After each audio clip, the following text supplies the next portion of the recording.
चाहे वो पीडीपी का उम्मीदवार हो,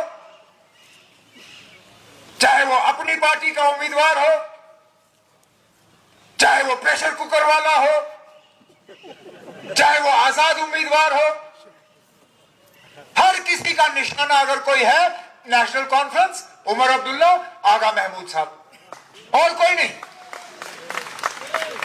जैसे जम्मू कश्मीर की तबाही हमने की,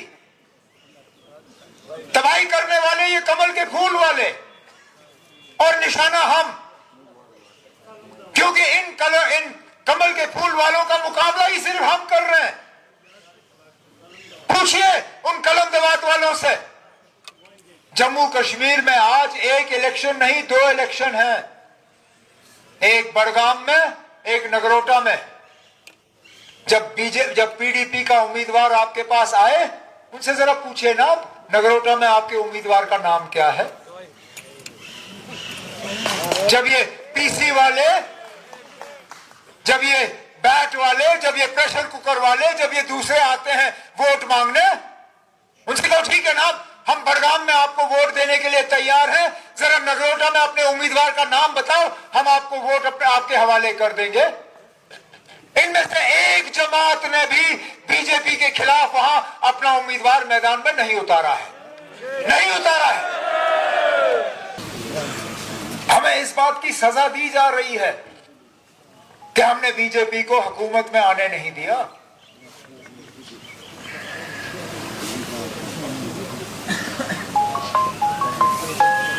अगर इनके साथ हमने हाथ मिलाया होता इलेक्शन के बाद, हमें रियासत का दर्जा अभी तक मिल गया होता। हमारे काम में कोई रुकावट पेश नहीं आती, हमारे अफसरों को हमारी इजाजत के बिना तब्दील नहीं किया जाता। लेकिन वो सौदा कम से कम हम लोग करने के लिए तैयार नहीं हैं, और हम ही लोग हैं जो इनका मुकाबला कर रहे हैं। ये लोग जो आज हमें ताने देते हैं, जो सारे मिलके आज नेशनल कॉन्फ्रेंस को निशाना बनाते हैं, आप देखिए वहां उम्मीदवार नेशनल कॉन्फ्रेंस का है, और वो सीट भी हम कांग्रेस को देने के लिए तैयार थे। 4 दिन लगे उनको फैसला करने में। रात के 12 बजे हमें वहां से फोन आया कि हम ये इलेक्शन नहीं लड़ेंगे, आप उम्मीदवार उतारो।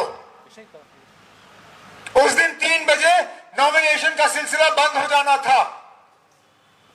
हमने रात के 12 बजे अपना उम्मीदवार तैयार करके सुबह सुबह उनके कागज तैयार करके भरवाए, क्योंकि हम चाहते थे कि कम से कम और कुछ नहीं तो बीजेपी का वहां नगरोटा में मुकाबला होना चाहिए।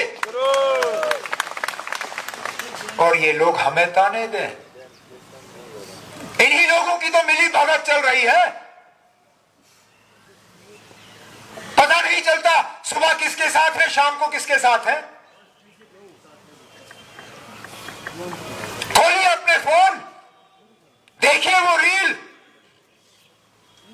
पीडीपी के उम्मीदवार हमारे एक साथी के बारे में क्या कहते हैं, देखिए फोन पे।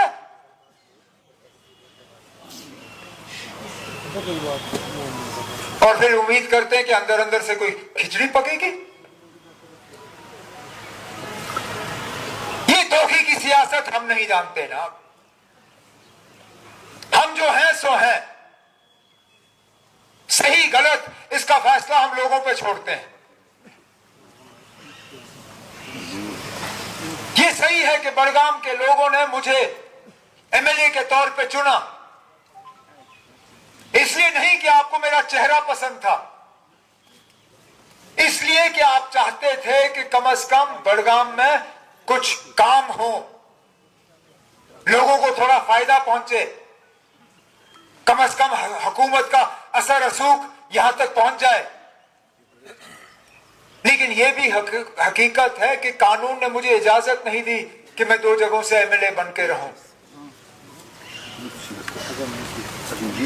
चाहते हुए भी मैं बड़गाम से रह नहीं सका, क्योंकि हकीकत जिस तरह शायद आगा महमूद साहब ने कहा। मैं जानता था कि मेरे पास इतनी फुर्सत होगी नहीं कि मैं पहले बड़गाम की ज्योग्राफिया सीखूं,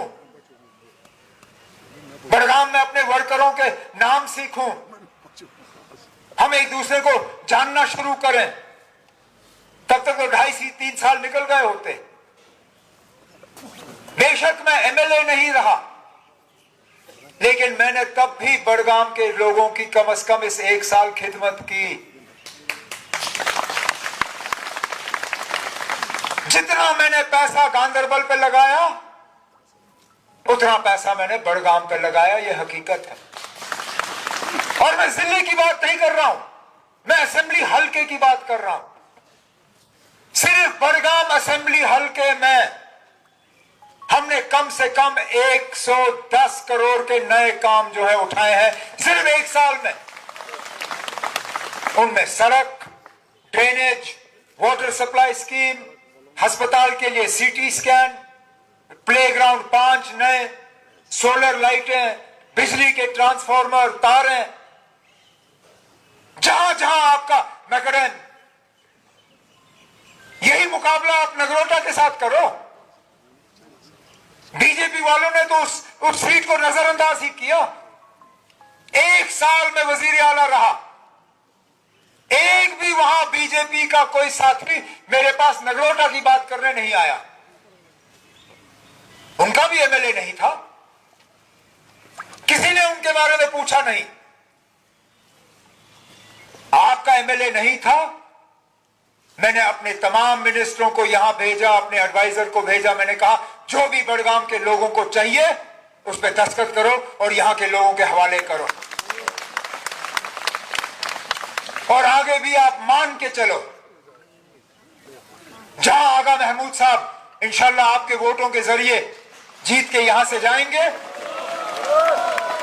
जहां आगा महमूद साहब का इशारा होगा वहां पे काम जो है शुरू किए जाएंगे। बड़गाम में तरक्की का एक नया दौर, और पूरे बड़गाम असेंबली हलके में हम नारबल से शुरू करके बिल्कुल ऊपर तक, जो इलाके बीरवा से कट के बड़गाम में आए, जो इलाके खान साहब से कट के बड़गाम के साथ आए, चाहे हुमामा हो, ओमपुरा हो, झालापुरा हो, नसरुल्लापुरा हो,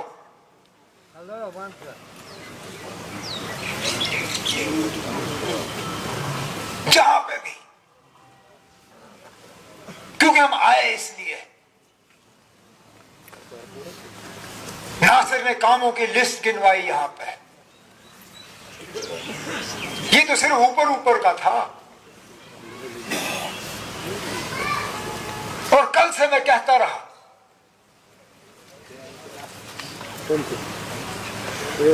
कहीं ना कहीं तो हिज़्ब इख्तिलाफ और हुकूमत में फर्क रहता है, ये हकीकत है। चाहे मेरे कुछ साथी इस हकीकत को पसंद करें ना करें, अगर हिज़्ब इख्तिलाफ और हुकूमत में कोई फर्क नहीं होता, लोग हुकूमत के पीछे क्यों दौड़ते? अगर सारा सिलसिला बराबर ही रहता फिर कोई फर्क ही नहीं पड़ता। लेकिन हकीकत यह है कि हुकूमत में रह के हिज़्ब इख्तिलाफ के मुकाबले काम ज्यादा होते हैं। मैं जानता हूं, मैंने हुकूमत में भी एमएलए का रोल अदा किया है, मैंने हिज़्ब इख्तिलाफ में भी एमएलए का रोल अदा किया है। हकीकत यह है कि जितना मैं गांधरबल के लिए एमएलए कर सका, उतना मैं बीरवा के लिए नहीं कर सका। बीरवा के लिए जो मैंने किया वो अपने साथियों से पैसे जमा करके किए। हर एक एमएलसी से, एक जो मेरे एमएलसी थे उनका तमाम, मुझे याद है, मेरे एमएलए दोस्त सैफुल अमीर साहब और बाकी जो उस वक्त एमएलए थे, रोज मुझे शिकायत करते थे, ना हमें एमएलसी का कुछ नहीं मिलता, क्योंकि सारा मैंने ही कब्जा किया हुआ था। मजबूरी थी, हुकूमत की तरफ से हमें मिलता नहीं था। लेकिन आज हुकूमत है और इस इसलिए मैं बार बार कहता हूं कि पिछली बार मुझे कामयाब करने का मैंने गांधरबल के लोगों का, इंशाल्लाह बड़गाम के लोगों का भी मैं एक यूनिवर्सिटी देके शुक्रिया करूंगा। और तो और मैं चाहता हूं, क्योंकि कुछ फायदे हैं यहां बड़गाम में। हवाई अड्डा भी नजदीक है, रेलवे भी नजदीक है, बाईपास सड़क के जरिए हाईवे भी नजदीक है। यहां कश्मीर में एक नया क्रिकेट स्टेडियम बनना है ताकि इंटरनेशनल मैच हो, आईपीएल के मैच हो, एक क्रिकेट का एकेडमी बनना है। मुझे नहीं लगता है बड़गाम से बेहतर कोई जगह है उस नए क्रिकेट स्टेडियम और एकेडमी के लिए।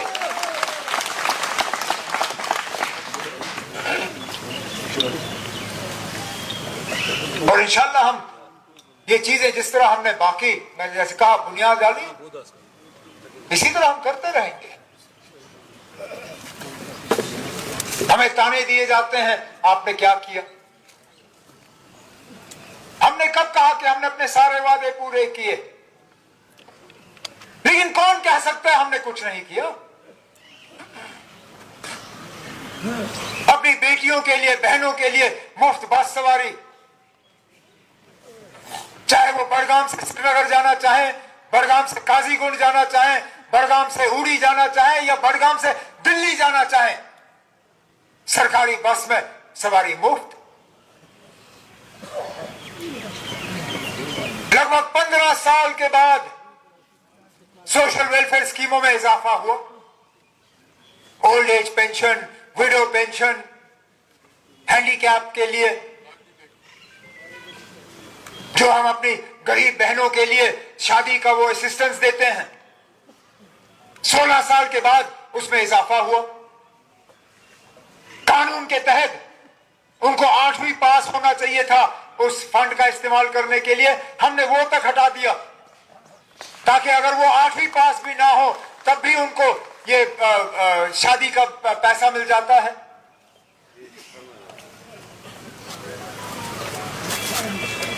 हमारी हुकूमत आने से पहले याद करिए, जिनके बच्चे स्कूल में हैं, यहां कई सारे बाप बैठे होंगे जिनके बच्चे आज स्कूल में हैं, इम्तिहान के कैलेंडर को लेके आप और आपके आप परेशान नहीं होते थे कि बच्चों के फाइनल एग्जाम सर्दियों के छुट्टियों के बाद होते थे? हमारी हुकूमत आने के बाद सकीना यत्तू साहिबा के कलम के एक दस्तखत से हमने वो इम्तिहान का शेड्यूल बदला दिया। अल्लाह का शुक्र है, आज हमारे बच्चे अभी इम्तिहान कर रहे हैं, इम्तिहान के बाद उनकी छुट्टियां होंगी और छुट्टी के बाद नए क्लास में बैठेंगे। ये हमने किया। जब माँ बाप अपने बच्चों को जायदाद देते थे, मकान, जमीन, या कोई भाई अपने बहन को, भाई अपने भाई को, खूनी रिश्तेदार जो हैं, जब अपने रिश्तेदार को मकान या जमीन देते थे, उनको उस पर टैक्स भरना होता था, स्टैंप ड्यूटी। हमने बजट में वो भी माफ करा दिया ताकि जब बाप अपने बेटे को कुछ दे उस पर कोई टैक्स हुकूमत की तरफ से नहीं लगता। देखने में ये छोटी चीज लगती होगी, लेकिन अभी तक किसी ने नहीं किया था, हमने आके किया।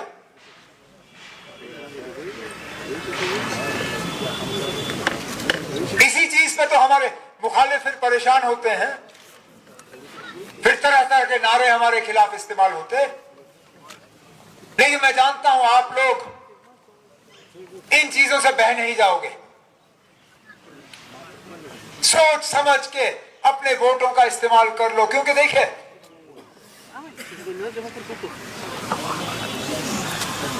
आपने वजीर आला का फैसला नहीं करना है।